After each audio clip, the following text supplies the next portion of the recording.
The Mexican monster. A draw. Big positive for host this out. Mexican monster.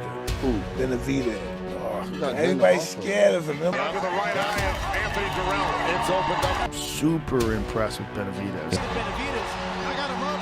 These last 4 rounds. They're going to stop the fight. Down the stretch we go. Some people are scared of the dark.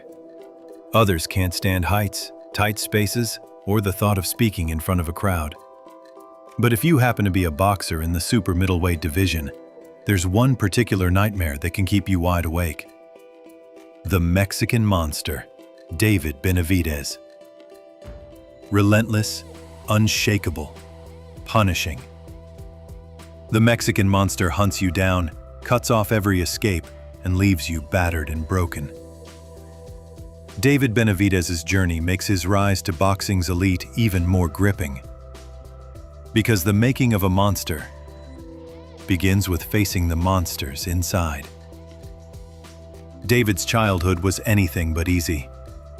Born into a family deeply rooted in boxing, his father, Jose Benavidez Sr., made it his mission to shape his sons into world champions. While other kids were playing in sandboxes, David and his older brother Jose Jr. were spending hours in their father's gym, pounding away at makeshift mitts. As the younger of the two, David often lived in the shadow of his brother's growing reputation. When their parents split, Junior left with their father to continue pursuing boxing, while David stayed with their mother. It was a difficult stretch for the younger Benavidez, who turned to food for comfort instead of training in the gym. By the age of 12, his weight had skyrocketed to a staggering 260 pounds. Tired of being mocked for his size and eager to follow in his brother's footsteps, David decided to move back in with his father. When he asked to return, Jose Sr. told him one thing: "If you come back, you'll become a champion." It was a promise he intended to keep. But the climb to the top is never smooth, and the battles inside are often the fiercest. It didn't take long for David to start building a name for himself in the gym. As the saying goes, iron sharpens iron, and David sharpened his skills sparring with world-class fighters, including Gennady Triple G Golovkin when he was just 15. This was during Golovkin's prime, and he was so impressed with David's talent that he allowed him to train with his coach. Word spread quickly. David's power was not something you wanted to test. Facing the Mexican monster in sparring quickly became a genuine occupational hazard. Even at such a young age, he was proving he was ready for the professional stage. Of course, you can't turn pro at 16 in the United States. But that didn't slow him down. On August 17, 2013, just south of the border from his hometown of Phoenix, Arizona, David made his professional debut in Puerto Peñasco, Mexico, against the little-known Rasmus Mendoza. The result was so one-sided that Mendoza never fought again. David ended it in the very first round, knocking his opponent out and officially beginning his climb. The monster had arrived. From there, he started collecting first-round knockouts like souvenirs. He fought 6 more times in Mexico, winning all by knockout, 5 in the opening round. When he turned 18, it was time to bring that frightening power back to the US. His American debut was just as brutal. Rand Williams lasted only 1 round before becoming the first TKO victim of the Mexican monster in front of a US crowd. Williams was merely the first passenger on what would become the Benavidez knockout train. David went on to stop his next 10 opponents in a row. Facing Benavidez is like living through a nightmare you can't wake from. When he attacks, his hands stay low, his volume stays high, and every punch carries force. It's a deadly blend in boxing, and he has it in abundance. When he stopped Kevin Cobbs by TKO, Cobbs seemed almost grateful to the referee, clinging to him as if to say, "Thanks for saving me." The stoppage came in the second round. It was only a matter of time before this gifted powerhouse fought his way to a world title shot, fulfilling his father's long-standing dream. That opportunity came in February 2018 against Ronald Gavril. But as always, the road wasn't without obstacles. While David was dismantling opponents in the ring, life outside it tried to drag him down. His older brother, Junior, then the WBA interim light welterweight champion, was shot in the knee in a gang-related incident. The family was shaken. Things worsened when David's favorite uncle, Moses Benavidez, a military veteran who had been at his debut and countless other fights, was tragically killed in a police shooting related to PTSD. David considered withdrawing from the fight, but he knew his uncle would want him to step into the ring. The real battle began before the opening bell. Just days before the bout, David caught the flu, with 8 pounds still left to cut. It was grueling, but he pushed through, determined to unleash his fury on fight night. The fight with Gavril turned into the toughest challenge of his young career. His illness had made the weight cut brutal, and the fight was a hard back and forth. Still, once the monster locked in on his prey, nothing could stop him. David edged out Gavril in a split decision, becoming the youngest super middleweight champion in boxing history, just 20 years old. It wasn't the dominant performance he wanted, but considering the turmoil he had faced, his triumph was extraordinary, and a fulfillment of his father's promise. In the rematch, David left no doubt, winning a clear, unanimous decision after 12 rounds. Those close to him had always believed this was inevitable. But as with many fighters, the only real threat to David's rise was David himself. His reign as champion ended abruptly when he tested positive for cocaine. To make matters worse, a legal dispute arose after he switched promoters. All that frustration needed an outlet, and it came in the form of J'Leon Love, who absorbed the brunt of the monster's wrath. David overwhelmed him, finishing the fight in the second round with a thunderous combination. It was a quick night's work, followed by a quick turnaround to reclaim his belt. Against Anthony Durrell, David applied constant pressure, wearing him down until the referee stepped in during the later rounds. But history repeated itself. Ahead of his next fight against Romer Angulo, David missed weight and lost his title again. Angulo tried to withstand the onslaught, but his corner stopped it in the 10th. By then, Benavidez's style was firmly established.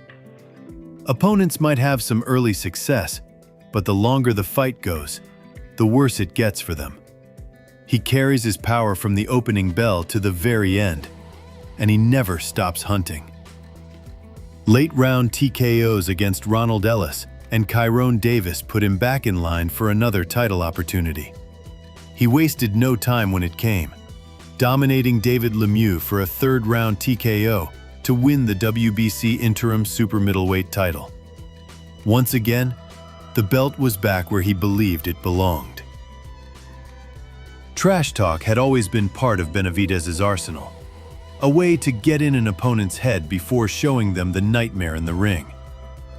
But things turned especially heated with Caleb Plant. This was billed as David's toughest challenge yet, and the press conferences only fueled the rivalry. When fight night came, Plant started strong, but as the middle rounds approached, Benavidez took over. After 12 rounds, David had a convincing unanimous decision win, handing Plant only his second career loss. The victory sharpened him even further. At just 26 years old, he was still improving. Next came Demetrius Andrade, a former Olympian and multi-division champion, and supposedly David's most difficult test to date. Instead, Benavidez dominated from start to finish, leaving Andrade bloodied and beaten. Now, David has his sights set on Canelo Alvarez, aiming to unify the super middleweight division in a massive boxing showdown. The question is, will Canelo step into the nightmare known as the Mexican Monster? Thanks for watching. Don't forget to hit the like and subscribe to the channel. There's a lot of interesting stuff coming up.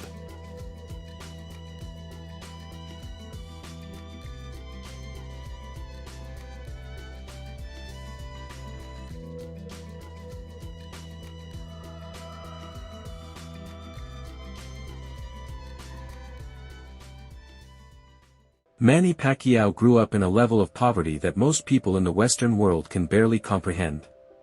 He had to quit school because his father couldn't afford to feed him. He survived by hustling on the streets, selling stolen cigarettes to eat. One day, Manny used a bit of his precious food to befriend a stray puppy. A few weeks later, another heated argument erupted between Manny and his dad, something that had become painfully routine. Tension flared easily in a house where even plain rice was a luxury item. That morning, Manny stormed out to scavenge for something to eat, but when he returned, the scent of meat filled the home, yet the dog was nowhere to be seen. His father had slaughtered, cooked, and eaten Manny's puppy. Instead of turning to violence, at just 14 years old, Manny left home for good. He ended up homeless, sleeping in doorways and cardboard boxes throughout the streets of General Santos City. By 16, with scars on his soul and a growling stomach, Manny lied about his age to enter the professional boxing world. So,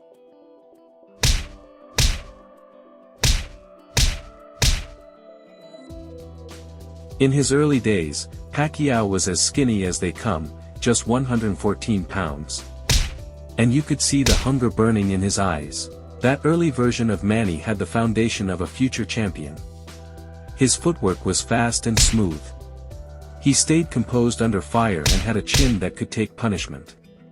But what stood out were the two traits that stayed with him for his entire career: shocking knockout power in his left hand. The little money he earned helped feed his siblings and himself.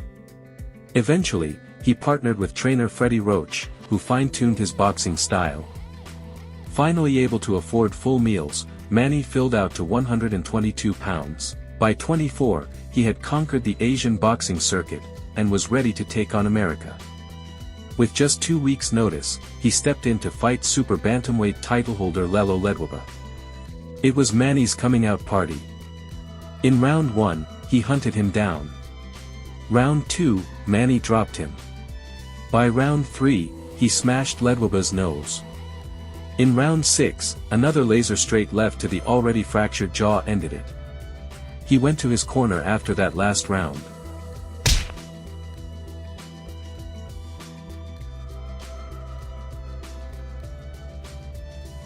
The message was loud and clear.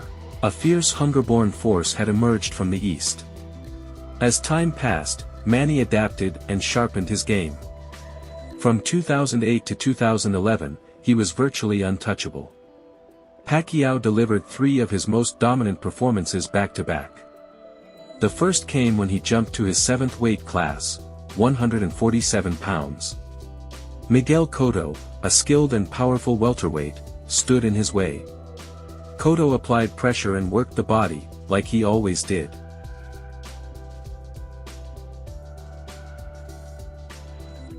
But soon, Manny slipped his jab and answered with vicious straight lefts.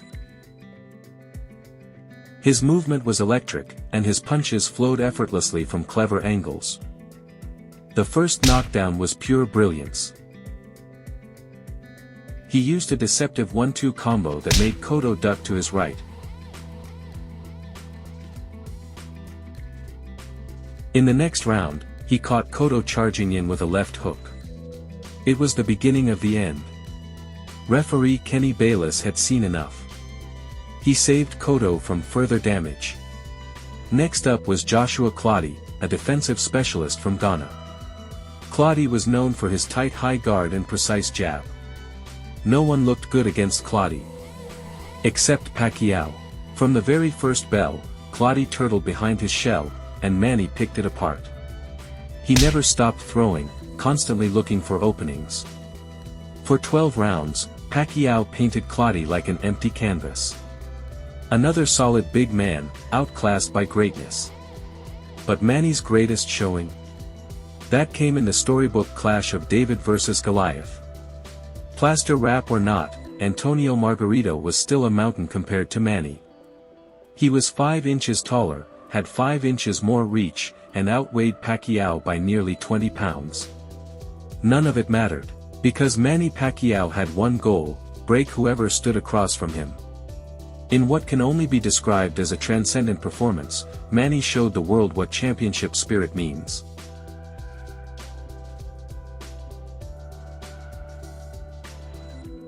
It was a masterclass from Pacquiao. Margarito never used his height or reach to his advantage. And Manny shattered Margarito's eye socket in the process. That's the face of a beaten man, and there are still 8 rounds left. That eye injury would resurface in Margarito's future fights, effectively ending his elite run. Pacquiao never looked better. The bigger man turned into target practice, and Manny thrives in chaos. He lives for the test.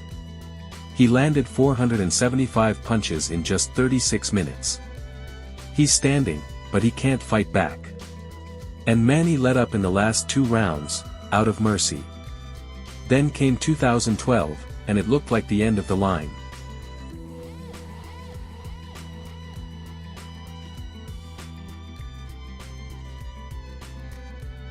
A controversial loss to Tim Bradley and a brutal knockout at the hands of Juan Manuel Marquez had fans questioning if Manny still had it.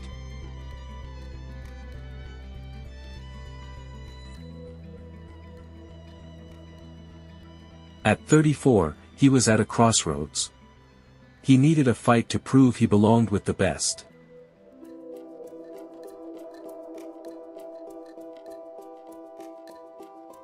Brandon Rios was tailor-made for the comeback. Pacquiao made him look amateurish. The speed difference was glaring. Rios couldn't touch him. And the gap in experience was even wider. While Rios kept swinging and missing, Manny stayed accurate. He didn't miss.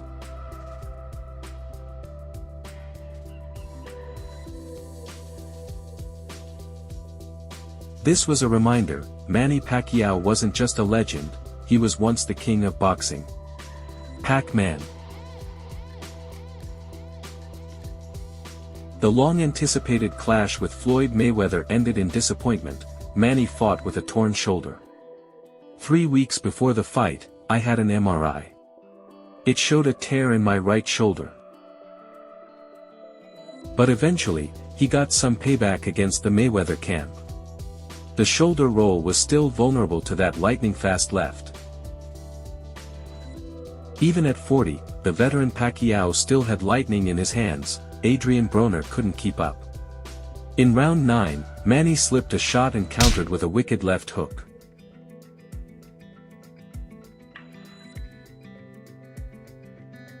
He cruised to a dominant win on all scorecards, and Broner delivered one of the most delusional post-fight rants in boxing history.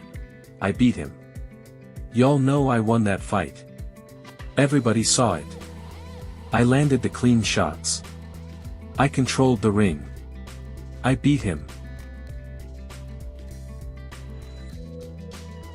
By 46, Senator Manny Pacquiao had done more to reduce crime in the Philippines than any policy, simply by stepping into the ring. When Pacquiao fights, the whole nation comes to a standstill. Because no matter how far he's come, he's never turned his back on where he started. And the Filipino people? They never turned their backs on him either. Despite his unsuccessful performance in his last fight against Yadenis Ugas, Manny is returning to make history once again. Pac-Man could become world champion in his fight against WBC title holder Mario Barrios on July 19.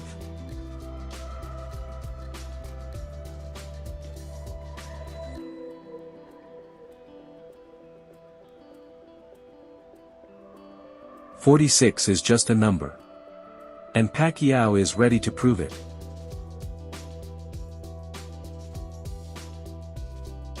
Thanks for watching.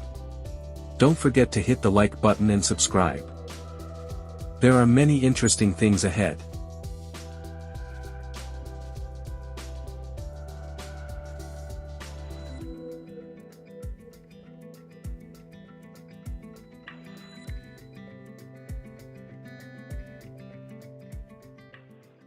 Around the ring, legends are born. Oleksandr Usyk is a Ukrainian heavyweight who stormed the heights, crossing weight classes and breaking boundaries. He competes in both the cruiserweight and heavyweight divisions. His style in the ring is marked by exceptional speed, excellent technique, and tactical intelligence. Usyk's approach has had a significant impact on modern boxing. His fights are always exciting and attract great attention from fans. Today, we'll tell the story of how a humble Ukrainian guy became a world champion. As a child, Oleksandr practiced dancing, judo, and soccer. At the age of 15, he chose boxing. His journey began at a Ukrainian boxing school. Usyk spent several hours a day in the gym, more than any of the other kids, and his efforts quickly paid off. He started competing in the middleweight division, up to 75 kilograms, and became a bronze medalist at the European Championship. He then moved up to light heavyweight, up to 81 kilograms, and in 2008, he qualified for the Olympics. At the Beijing Games, he competed in the heavyweight division, up to 91 kilograms. He went on to win the World Championship in 2011 and claimed Olympic gold in 2012. His major breakthrough came in the WBSS tournament against Murat Gassiev in July 2018.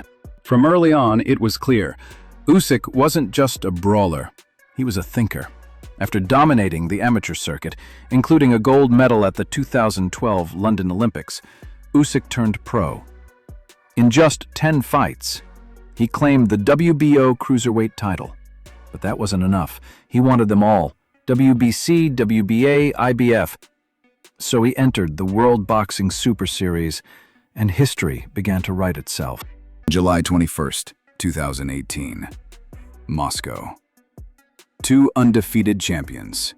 Usyk versus Murat Gassiev. Many thought Usyk would struggle with Gassiev's power. But Usyk didn't just win. He delivered a masterclass. Footwork, jab, movement. Gassiev was swinging at shadows. What set Usyk apart was his exceptional ring IQ, footwork, and ability to control the tempo of the fight. He constantly changed angles, kept Gassiev off balance, and used his superior conditioning to dominate all 12 rounds without slowing down. Usyk's strategic brilliance and technical mastery gave him a clear edge from start to finish. Usyk was faster and more enduring than Murat Gassiev. Gassiev tried every tactic to gain the upper hand, but nothing worked against Usyk's relentless pace and movement. A fight that ended in a stunning victory for Oleksandr by unanimous decision from the judges. It was a beautiful 12-round boxing match. In the bout against Gassiev, Usyk looked far more active. Throughout the fight, Usyk threw 939 punches, 252 of which landed. Gassiev threw 313 punches, with 91 landing. Usyk showed Gassiev the true strengths of amateur boxing: greater technique, mobility, and footwork.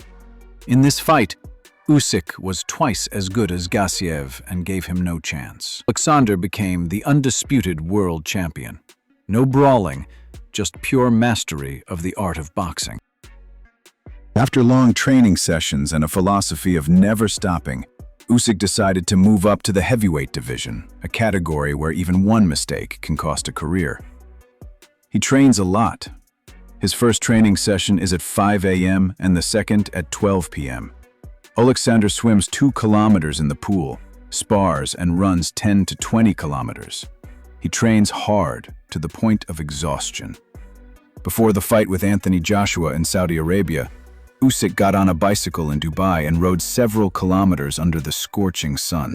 A typical day for him includes 2 intensive sessions, one in the morning and one in the afternoon. Usyk's training includes long sparring rounds with multiple partners to sharpen his reaction time and awareness, shadow boxing, heavy bag work, footwork drills, and plyometric training for speed and explosiveness, as well as training with thousands of sit-ups, pull-ups, and push-ups, sometimes doing more than 500 pull-ups a week. Mental focus routines like water therapy, breathing exercises, and even dance sessions to stay relaxed and feel younger. The first fight was a sensation. It was against Anthony Joshua in September 2021. Usyk outperformed him in terms of accuracy. Usyk's main advantage was his footwork and movement around the ring. Oleksandr set a high pace and intensity for the fight. He maneuvered constantly, changing his movement trajectory. Joshua couldn't keep up with him. By the start of the 9th round, the scorecards were even. In round 9, both fighters ramped up the pressure, but the championship rounds belonged to Oleksandr Usyk. He had enough stamina to increase the pace and deliver a real beating in the final 3 minutes. Usyk outboxed AJ round after round. Usyk landed 148 punches to Joshua's 123. He landed more power punches, more jabs, more everything. In round 12, Usyk nearly finished the fight. Joshua stumbled. The bell saved him. This was more than boxing, it was symbolic. Usyk wasn't just a Ukrainian fighter. He was a symbol of resilience, of a nation standing tall against all odds. In his post-fight interview, he didn't gloat. He thanked God, he thanked his team, he thanked his country. He donated his earnings to support orphans and the Ukrainian military.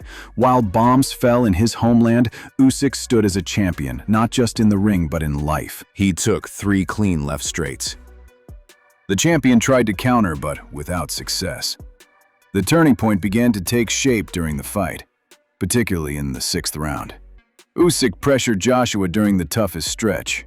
From the 9th to the 12th round, not a single judge awarded Joshua a round. In the 9th, Usyk threw significantly more punches. Near the end, Joshua cornered Usyk against the ropes, and Usyk decided to escape the uncomfortable position with a clinch, the first one in the entire fight. But the championship belonged to Oleksandr Usyk. He had enough stamina to increase the pace and deliver a real beating in the final 3 minutes. Usyk claimed all the titles: IBF, WBO, and WBA Super Champion, and then celebrated with his famous Ukrainian hopak dancing in the ring.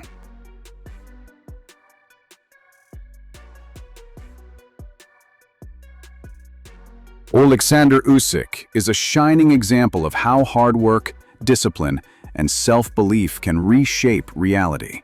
Stepping beyond his weight division, he broke through the limits of pressure and expectations. Oleksandr is an undefeated Ukrainian professional boxer and a national legend of Ukraine.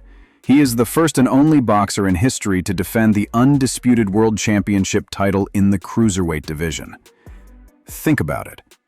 Is it important for you to become the best at what you love?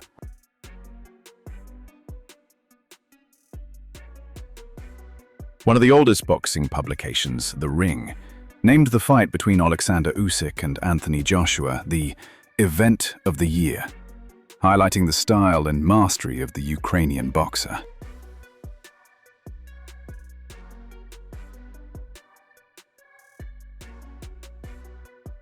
Usyk has fought 7 English boxers and won every single bout. In an interview, Frank Warren said, "He's an outstanding champion. What he has achieved in boxing is phenomenal. Usyk stands alongside Muhammad Ali and Joe Louis." American heavyweight Richard Torres also praised Usyk. "I won't hide it. Usyk is a role model for me. I'm impressed by everything he does and by the entire Ukrainian team. Lomachenko, Usyk, what they're doing is just incredible. I try to blend their style with the Mexican style."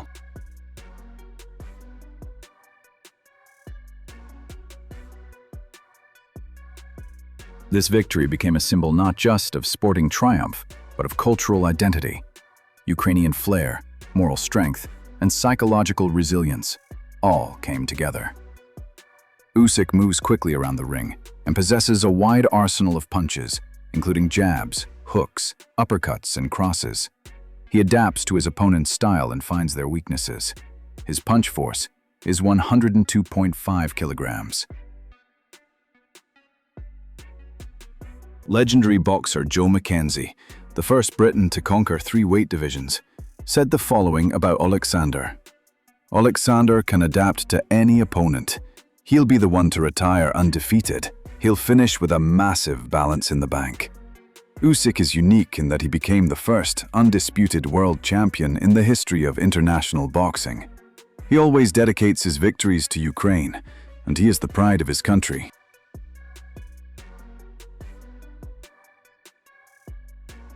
Thank you for being with us. If Usyk's story inspired you, leave a like, subscribe, and turn on notifications. And let us know in the comments, whose journey inspires you? See you in the next video.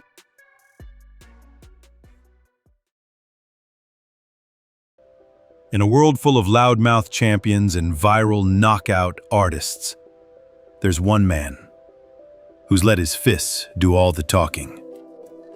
Quiet, calculated, deadly. Terence "Bud" Crawford. From the tough streets of Omaha to becoming an undisputed king, now he's chasing greatness again. Stepping up to face Canelo Alvarez, the face of boxing. This isn't just a fight. This is about how we got here. Born in 1987 in Omaha, Nebraska, not exactly the boxing capital of the world, Terence Crawford grew up surrounded by hardship, violence, and survival instincts. His talent was evident early: fast hands, killer instinct, and a mean streak that showed even in the amateurs. But what set Bud apart wasn't just skill, it was focus. Even after getting shot in the head in 2008, shot, Crawford didn't break. He trained harder. That same year, he turned pro. From the shadows of Omaha, a monster was rising. Crawford built his record with quiet violence. No trash talk, just domination. His breakout moment? 2014, when he traveled to Glasgow and beat Ricky Burns for the WBO lightweight title, in his backyard, in hostile territory.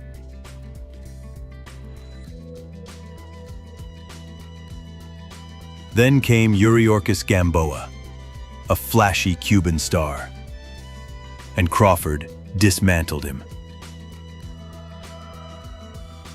Switched stances mid-fight, broke him down, knocked him out. The world started paying attention. This wasn't just a talent. This was a thinking fighter, a southpaw, a switch hitter, a chess master with knockout power. Bud didn't stop at 135. He moved up and up, collecting titles like trophies. 2017, he became undisputed at 140 pounds, beating Julius Indongo with a ruthless body shot. All 4 belts. First male boxer to do it in over a decade. Then, he stepped up to 147 and took Jeff Horn's WBO title. The same Jeff Horn who had beat Pacquiao. For years, fans begged for Spence versus Crawford. And when it finally happened, July 29th, 2023, Las Vegas. Crawford versus Errol Spence Jr. 2 undefeated welterweights. A battle for undisputed. It wasn't close. From the second round on, Crawford dominated. Dropped Spence 3 times. Made one of the best fighters in the world in 2 weight classes. So what's next? When you've cleaned out your division, you chase the biggest dog in the yard. Saul Canelo Alvarez. 4-division champ, pay-per-view king, a man who walks around 2 weight classes above Crawford. Bud wants that smoke. Talks have turned into real negotiations. Both camps are circling, and the buzz, it's electric. Can a welterweight genius dethrone the Mexican powerhouse at 168? It's risky. It's dangerous. It's exactly what legacy demands. Let's be clear. Crawford will be the smaller man, but he's faced size disadvantages before. His footwork, timing, and ability to switch stances mid-fight could frustrate even Canelo. But Canelo, that man counters with bricks, and he's made fighters like Caleb Plant, Billy Joe Saunders, and Callum Smith crumble. This is more than a super fight. This is a brain versus brawn showdown. Terence Crawford isn't in it for the fame. He doesn't care about Instagram followers. He's chasing something deeper. Legacy. And if he beats Canelo, he might go down as the best fighter of his generation. So don't blink, because Terence "Bud" Crawford isn't done shocking the world.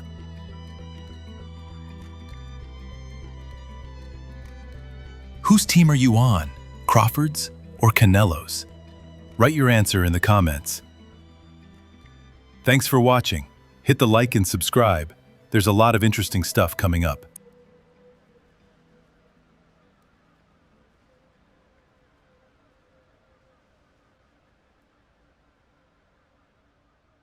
Yeah, Moses Ennis. Jaron Ennis, yeah. Hell of a fighter.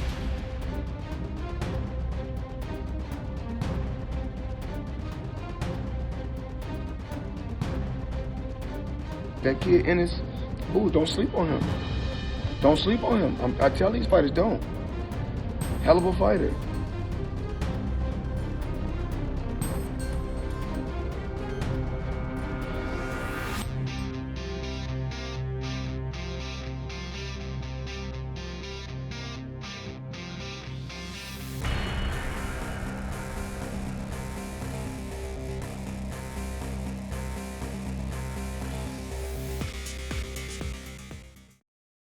With an astonishing 29 knockouts in 32 professional fights, Jaron "Boots" Ennis has been unleashing a masterful blend of overwhelming power and surgical precision against a series of tough opponents. Yet, curiously, the elite champions at the very top seem to be sidestepping him, almost as if they fear the wildfire poised to burn through their legacies. Why does he believe this? Let's rewind and explore the fiery milestones of his career to find out. Born and raised in Philadelphia, a city where boxing is woven into the culture like cheesesteaks and the spirit of Rocky, Jaron was practically born with boxing in his blood. His father and coach, Derek "Bozy" Ennis, a former professional fighter himself, was the one who introduced Jaron to the sweet science.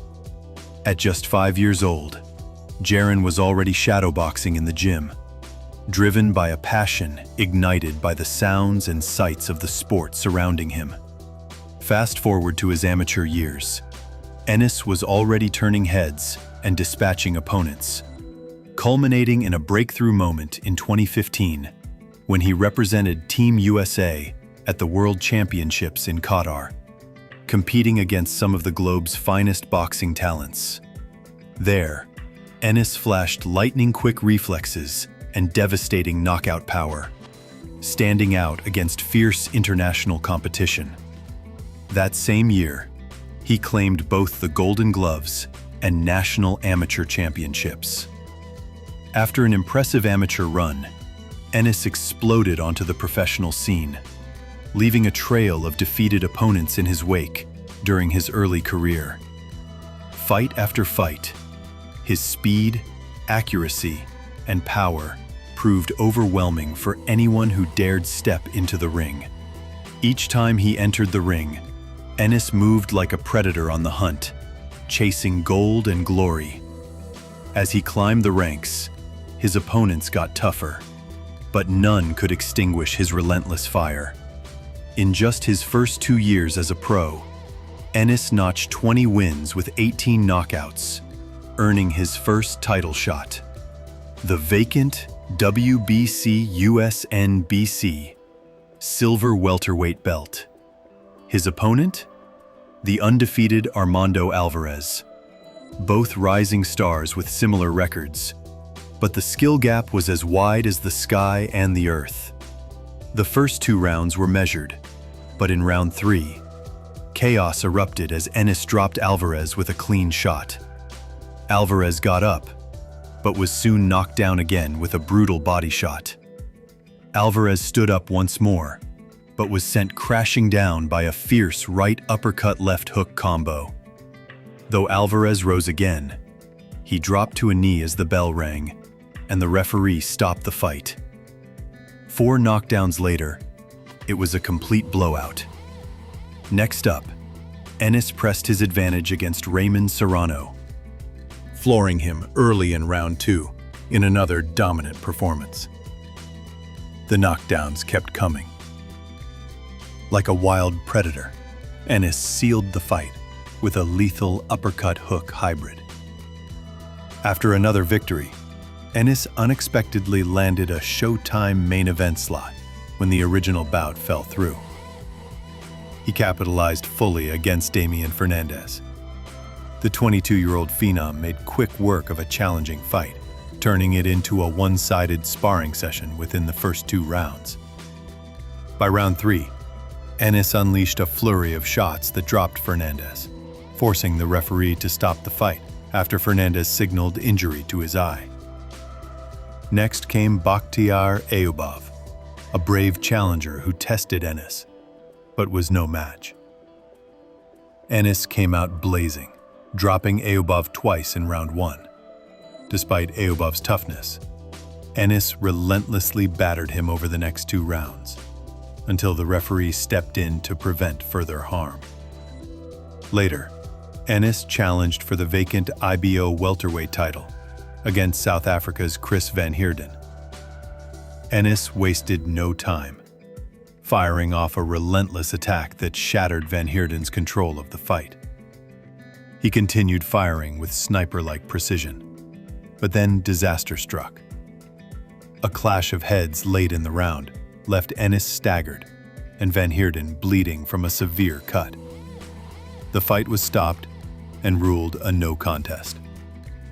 5 months later, in April 2021, Ennis returned to face former IBF light welterweight champion Sergey Samurai Lipinets.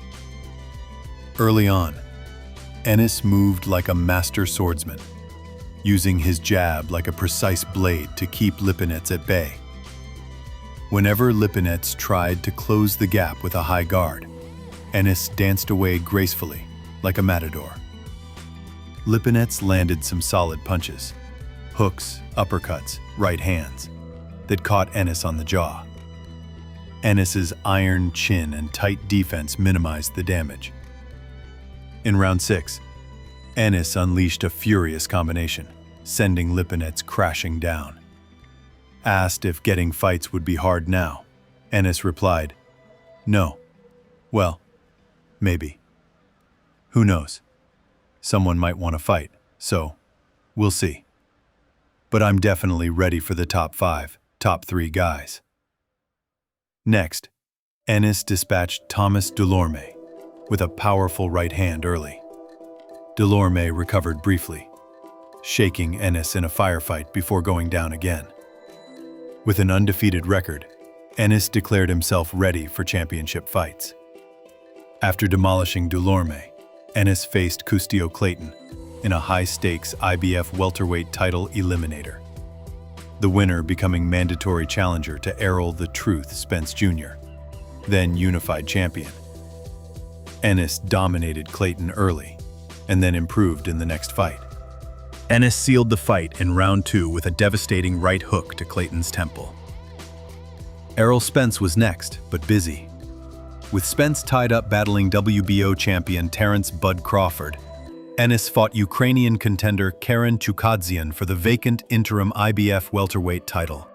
From the first bell, Ennis dazzled with sharp jabs and slick footwork, carving through the air like a maestro.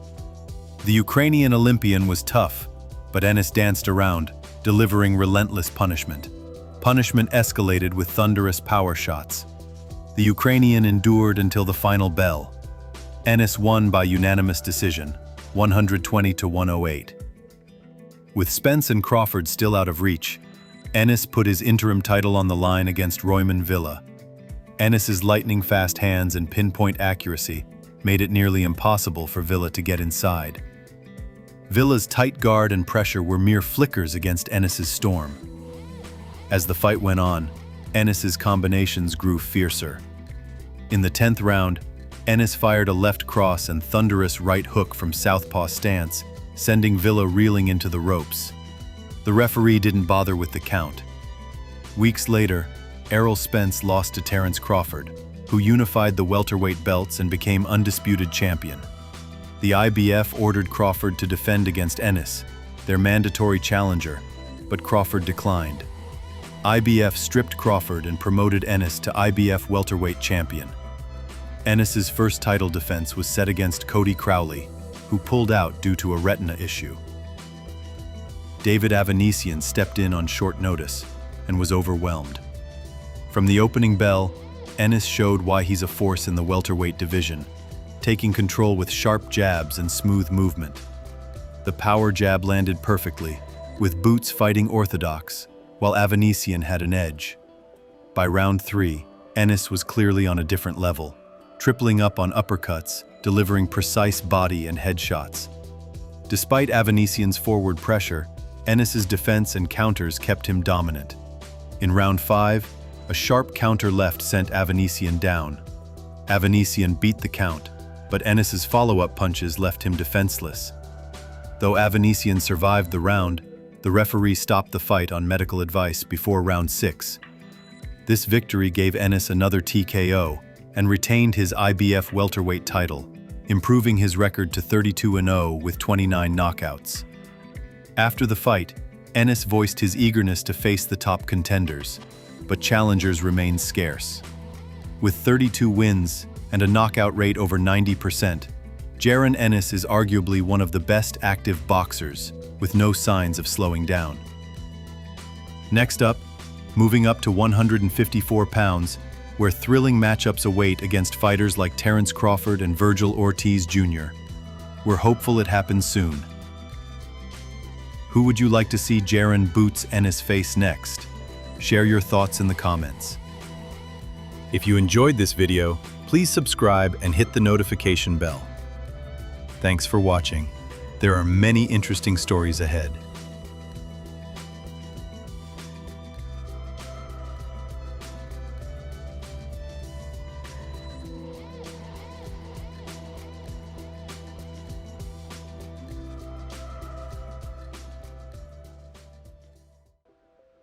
Imagine stepping into the ring and staring across at a man who's taller than most NBA point guards.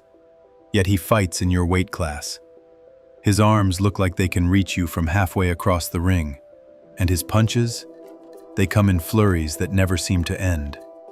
This is Sebastian Fundora, the towering inferno, one of boxing's most fascinating fighters. But behind the nickname, there's a story of family, discipline, and defying every expectation. Today, we're diving deep into his life, his rise, and why his name is on the lips of boxing fans around the world.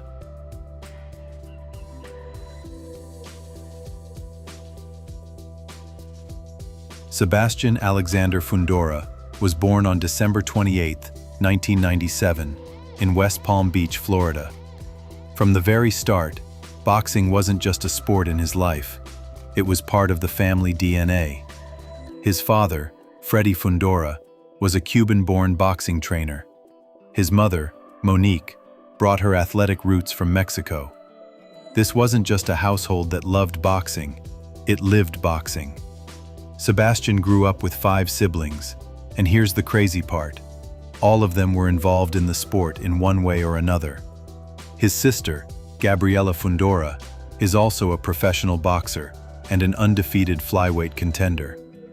In the Fundora household, gloves and punching bags were as common as breakfast cereal. While most kids his age were playing video games or hanging out after school, Sebastian was in the gym, learning how to throw combinations, work the heavy bag, and develop footwork. Standing at 6'5½", with an 80-inch reach, Sebastian Fundora looks nothing like your typical junior middleweight, 154 pounds. To put that in perspective, he's taller than Thomas Hearns, taller than Paul Williams, and about the same height as Michael Jordan. Yet he's fighting guys who are often 7-8 inches shorter than him. Most tall fighters at his weight would rely purely on their reach and fight from the outside. But here's where Fundora flips the script. Instead of playing the long game, he often fights inside, in close range, trading punches in the trenches. It's a style that completely shocks opponents.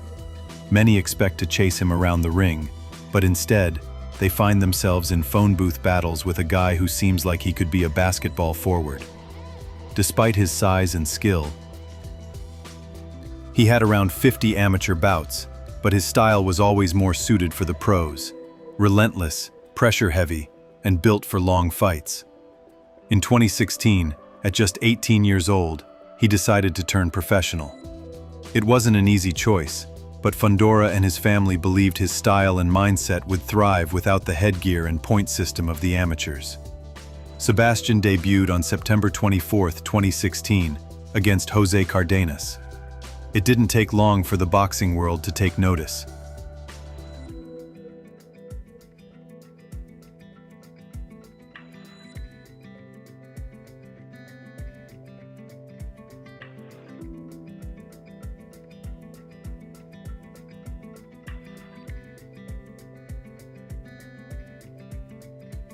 He stopped Cardenas in just the first round. Over the next 2 years, he built an undefeated record, stopping opponents with his high-volume punching and overwhelming pressure. Fans couldn't help but talk about him, not only because of his size, but because of his work rate. He was throwing over 100 punches a round in some fights, a pace that few could keep up with.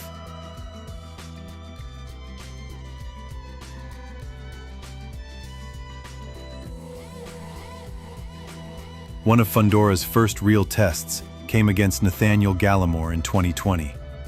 Gallimore had previously fought and beaten top contenders, but Fundora dismantled him over 6 rounds.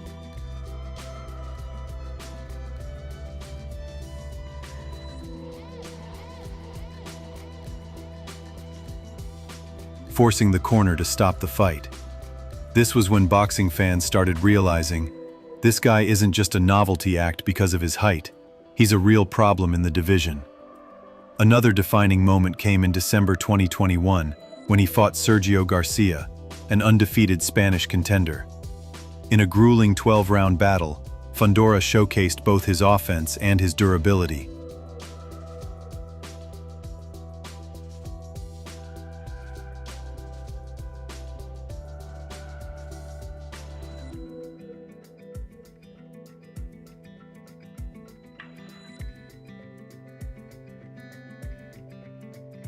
Earning a unanimous decision victory.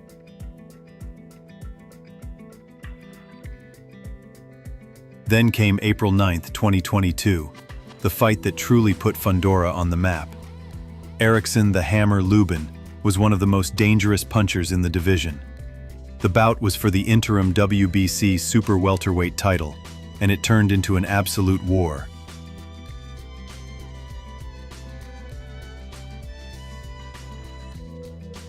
Fundora dropped Lubin in the second round, but faced adversity himself in the 7th, when he was knocked down for the first time in his career.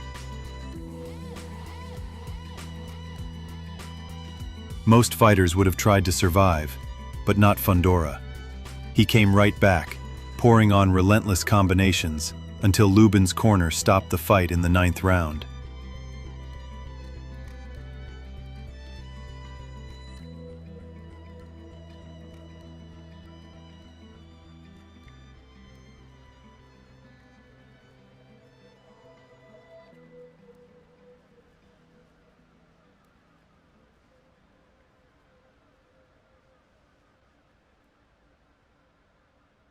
It was named the Ring Magazine's 2022 Fight of the Year.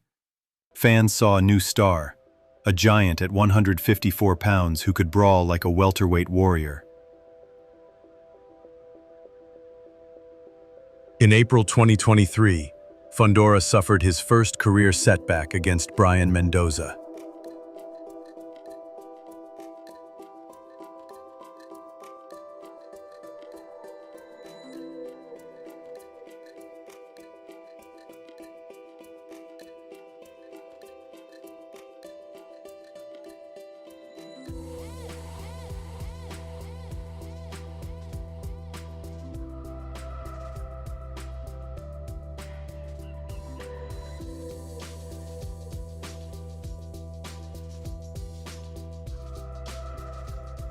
In a fight he was winning comfortably, Fundora got caught in the 7th round with a massive left hook that dropped him hard.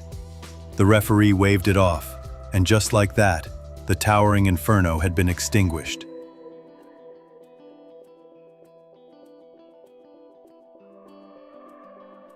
Temporarily.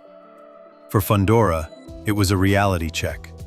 But rather than making excuses, he took responsibility, promising to come back stronger and smarter. Losses can define a fighter, and Fundora seems determined to make sure his defines him as a champion in the making. In March 2024, Fundora stepped back into the ring, this time against Australian star Tim Tszyu, for the WBO junior middleweight title.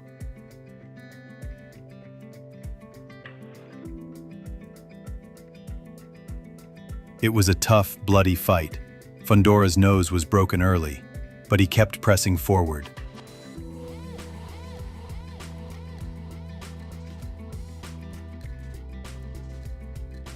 His jab, work rate, and grit earned him a split-decision victory, making him the new WBO world champion.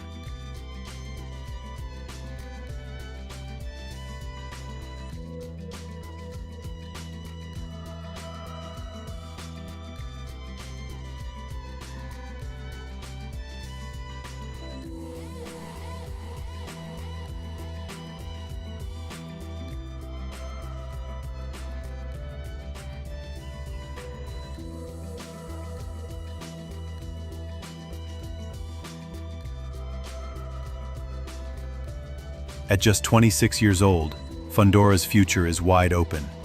With his size, skill, and relentless style, he's a nightmare matchup for anyone at 154.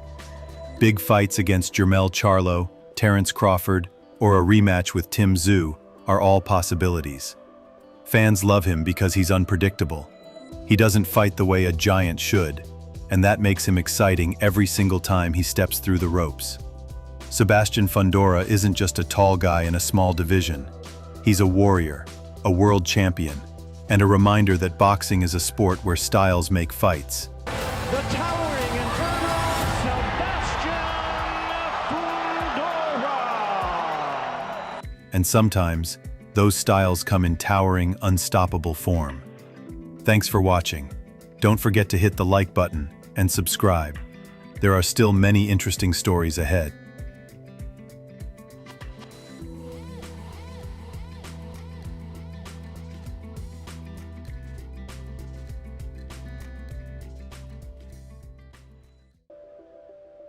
They called him too small, too skinny, too quiet ever to rule the fight game.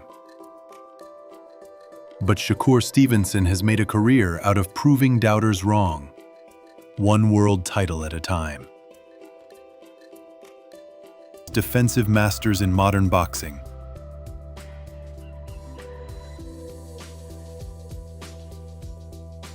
This is the untold story of a young man who turned struggle into greatness.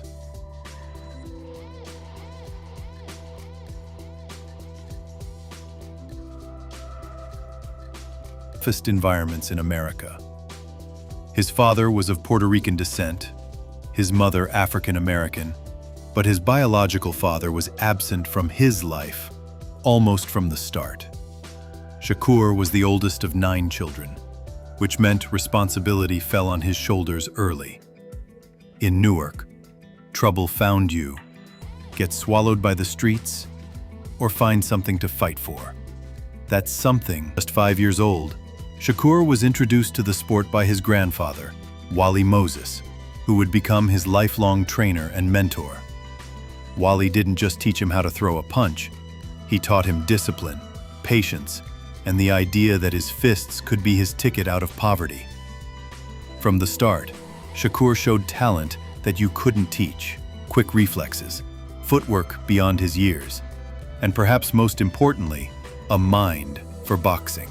Wally Moses would say, "He's like a sponge. You show him something once, and he gets it." By the age of 14, Shakur had already won national amateur tournaments. He idolized Floyd Mayweather, not just for his unbeaten record, but for the way Floyd controlled fights. Shakur studied Floyd's defensive mastery like other kids studied video games. He wanted to be untouchable in the ring.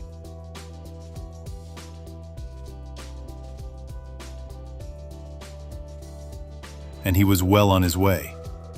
The breakthrough came in 2016. At just 18 years old, Shakur qualified for the U.S. Olympic boxing team, the youngest boxer on the squad. In Rio de Janeiro, he impressed the world with his composure and skill, winning fight after fight with a style far beyond his age. But then came the gold medal match. Facing Robesi Ramirez of Cuba, Shakur fought brilliantly, but lost a razor-close decision.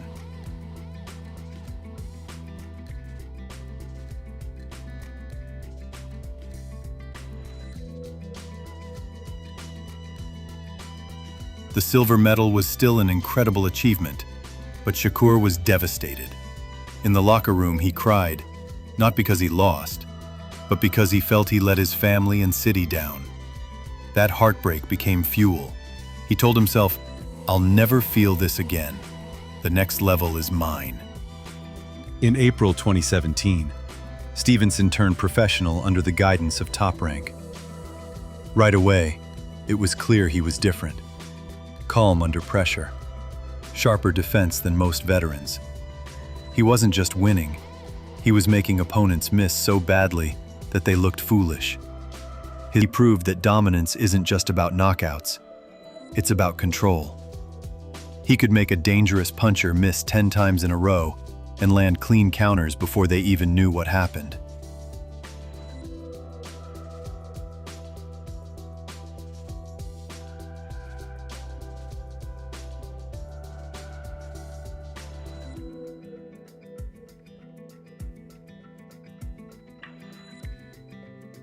By October 2019, just 2 years into his pro career, Stevenson fought Joet Gonzalez for the WBO featherweight title.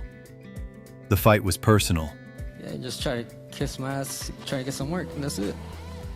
That was whack, and y'all laughing at that lame ass shit. I wasn't looking for sparring. That shit was I lame wasn't as looking for hell. sparring. No, I That's what asked your to team spar, wanted, right? specifically you. I came there for you. All right. Your father threw him in the ring, brother. Come on. We'll see what happens Saturday night. Gonzalez was dating Shakur's sister, and the buildup was full of tension. Inside the ring, Shakur was clinical.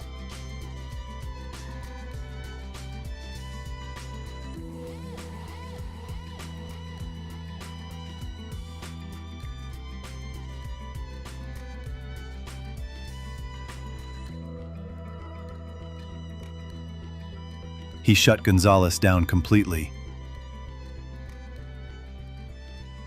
winning a lopsided decision to become a world champion at just 22 years old.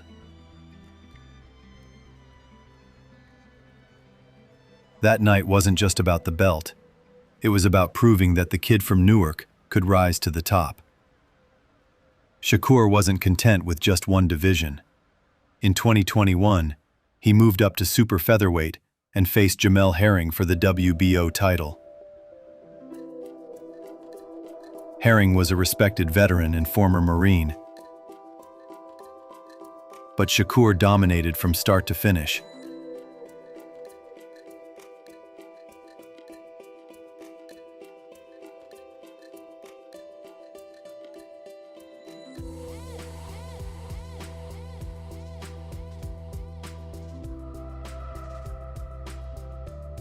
Stopping him in the 10th round.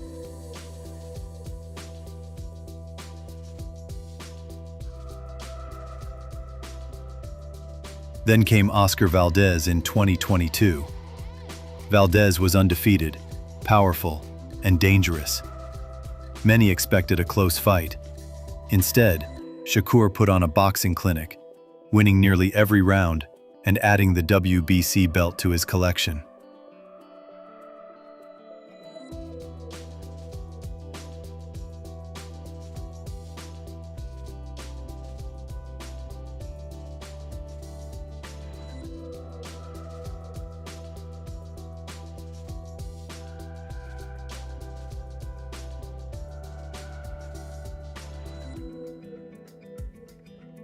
July 6th, I'm gonna you up. I'm coming. Stevenson has his eyes set on lightweight glory. Names like Gervonta Tank Davis, Devin Haney, and Naoya Inoue are all potential opponents. And if you ask Shakur, he's ready for any of them.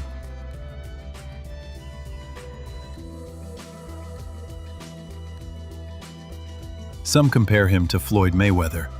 Others say he might surpass him. But if there's one thing Shakur Stevenson has proven, it's that underestimating him is the fastest way to lose. From a little boy shadowboxing in the streets of Newark to a multi-division world champion, Shakur Stevenson's story isn't just about boxing. It's about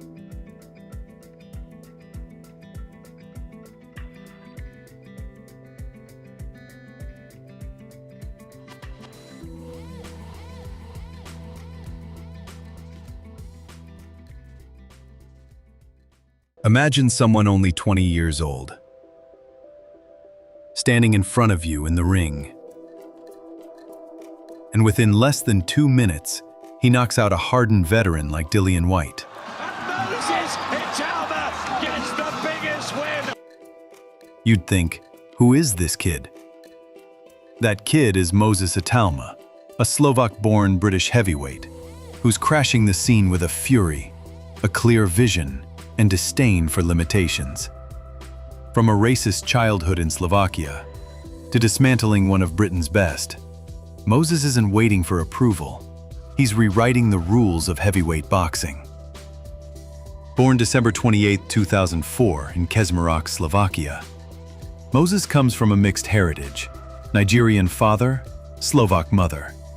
His family, including brother and fellow pro boxer Karol Itouma, faced racism in Slovakia. In 2008, when Moses was just a kid, they moved to Chatham-Kent, England, in pursuit of opportunity and safety. Boxing entered Moses's life early, through Carol, who introduced him to the gym at the age of 9. Though Moses briefly drifted to football, he came back. Boxing was where he belonged. Growing up, he idolized Prince Nassim Hamed. He watched Hamed's highlight video over 50 times. While he doesn't box exactly like Hamed, Moses tried to inject some of that flair and unpredictability into his own southpaw style. He built a stellar amateur resume. Won gold across school, junior, European, and youth world championships. Then turned pro undefeated, with a 24-0 record in the amateurs. Moses turned professional in early 2023. He wasted no time. In his debut, he stopped Marcel Baudet inside 1 round. Win after win, he showed ruthless efficiency. A string of knockouts against Ilya Mazentsev, Marius Wach, Dempsey McKean, and Mike Balogun, all by rounds 1 or 2, read like highlight reel after highlight reel.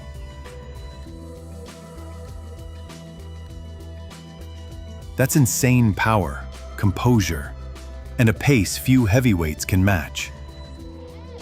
Let's pause for a second. Because if you watch Moses fight, you'll notice something bizarre. At 6'4", 240 pounds, he's built like a classic heavyweight. But he doesn't move like one. Most big men are slow, methodical, and plodding. Moses? He's sharp, explosive with blistering hand speed. He throws combinations like a middleweight, but with the power of a heavyweight. That's why many experts say he could dominate the division for years once he matures. Since turning pro, Moses has been carefully moved by his promoter, Frank Warren. Fight after fight, he's been collecting knockouts, learning the pro game, and growing in confidence. Then came August 16th, 2025. A pivotal moment. Moses stepped into Riyadh, Saudi Arabia, to face veteran Dillian Whyte in a major card. Whyte had gone rounds with the biggest names: Fury, Joshua, Parker. Everyone expected him to test the young monster. Instead, Itouma unloaded precise jabs to the body and head, fractured Whyte's composure, and unloaded a lethal hook that dropped him. The ref stopped it at 1:59, 119 seconds total. Moses had just rocked the heavyweight world. This wasn't a fluke, it was a statement. Promoter Frank Warren called him one of the best talents I've ever promoted at this stage. Tyson Fury labeled him the future of boxing. On his side, Moses remained grounded. "I don't do this to be a superstar. I do it to box," he said. But make no mistake, this KO cast a spotlight that can't be ignored. Moses jumped into Ring Magazine's heavyweight rankings at number 10, replacing Efe Ajagba, and WBO made him their interim number 1 contender. Here's where it gets even crazier. While most young fighters play it safe, Moses doesn't hold back. In multiple interviews, he's openly said his target is the undisputed champion, Oleksandr Usyk. Think about that. A teenager calling out one of the greatest pound-for-pound fighters of this generation. That's bold, that's fearless, and that's exactly what makes fans excited. Moses knows he's still young. He knows he has years of development ahead, but his vision is clear. He wants to break the rules. He wants all the belts in the heavyweight division. What makes Itouma unique is not just his skills, but his mentality. He's not flashy like Fury. He's not loud like Wilder. He's calm, almost humble, but with an aura of danger. When you hear him speak, you feel the quiet confidence of someone who already knows where he's going. And that's what makes him dangerous.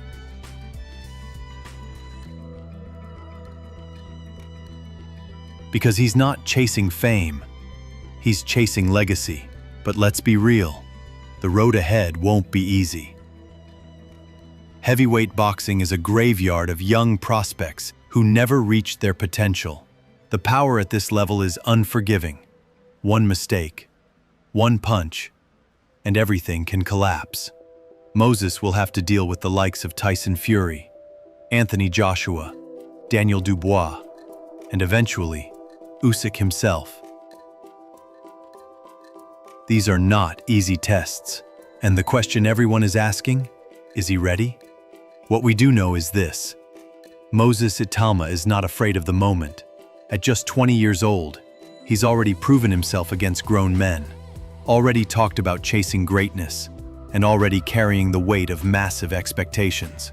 Will he dethrone Usyk, or will the pressure be too much? Only time will tell. But one thing's for sure, every boxing fan in the world should keep their eyes on Moses Itouma, because we might just be witnessing the birth of the next heavyweight legend. Thanks for watching. Don't forget to hit the like button and subscribe. There are still many interesting stories ahead.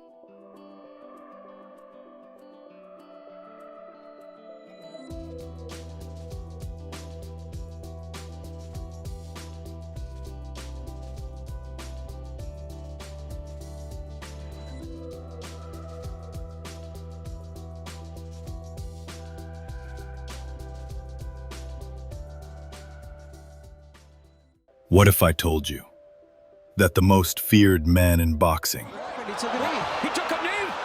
the undefeated Tank Davis, was seconds away from being stopped? That a fighter the world overlooked walked into the lion's den and nearly shook the sport to its core? This is the true story of Lamont Roach Jr., the man who silenced the doubters and nearly broke boxing's most dominant streak. Born August 18, 1995, in Washington, D.C., and raised in Upper Marlboro, Maryland, Lamont Roach Jr. didn't walk into boxing. He was born into it. His cousin, Bernard Roach, ran the local gym. By the time Lamont turned 9, gloves weren't a hobby. They were legacy. By the time he was 17, Roach had amassed over 120 amateur wins. National PAL champion, Golden Gloves winner, 5-time ringside world champion. I'm really him. I bring any type of smoke to anything in my way. I am him in that ring. He was that kid. He was the best-kept secret in U.S. amateur boxing. Quotes from a USA boxing scout. In 2014, Roach turned pro under Golden Boy Promotions. Quiet, disciplined, clean technique. The man rarely lost rounds, let alone fights. He racked up 16 straight wins, capturing WBC youth and later WBO international belts. But Lamont didn't chase clout. He chased precision. People thought he wasn't aggressive enough. They missed the point. Roach was chess in a sport full of checkers. In 2019, Roach earned a WBO world title shot against U.S. Olympian Jamel Herring. For 12 rounds, he battled toe-to-toe, but it wasn't enough. Unanimous decision loss. The first L of his career. Critics said good, not great. Roach didn't complain. He recalibrated. I didn't lose that night. I learned how to win when it really matters. Roach post-fight interview. 2020, 2023, the Reaper returned, this time with venom. He brutally stopped Neil Tabanow. Outclassed Rene Alvarado, a former champ. Then in 2023, he fulfilled a promise. November 25th, 2023, Roach dethroned Hector Garcia by decision to claim the WBA super featherweight world title. It wasn't hype, it was earned. Then came the call no one expected. Roach versus Gervonta Davis. I promise you, on my mother, you better leave the females home and the kids. On my mother.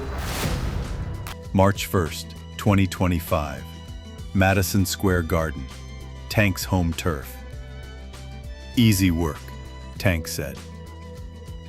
Let's see if he still says that in round 10, Roach replied. Rounds 1-5, Tank stalked. Roach sniped.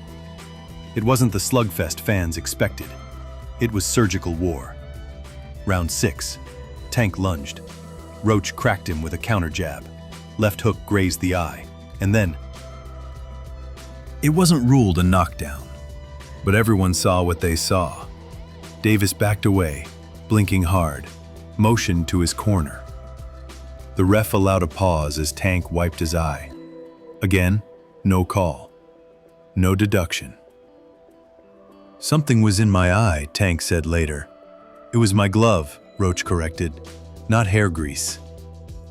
Final bell. Judges, 115-113 Davis, 114-114, 114-114. A majority draw. Roach raised his hand. The crowd roared. Tank's perfect record stayed intact, but his aura shaken. That was a knockdown. Roach got robbed. Terence Crawford. Give that man his rematch. Shakur Stevenson. "I don't think I lost," Davis said, "but I know I gotta run that back." Fans demanded it. Promoters scrambled. The rematch was targeted for late summer 2025, but with Davis facing new legal trouble, the date hangs in the air. Still, Roach trains like the fight is tomorrow. He smells unfinished business. He knows he shocked the world once.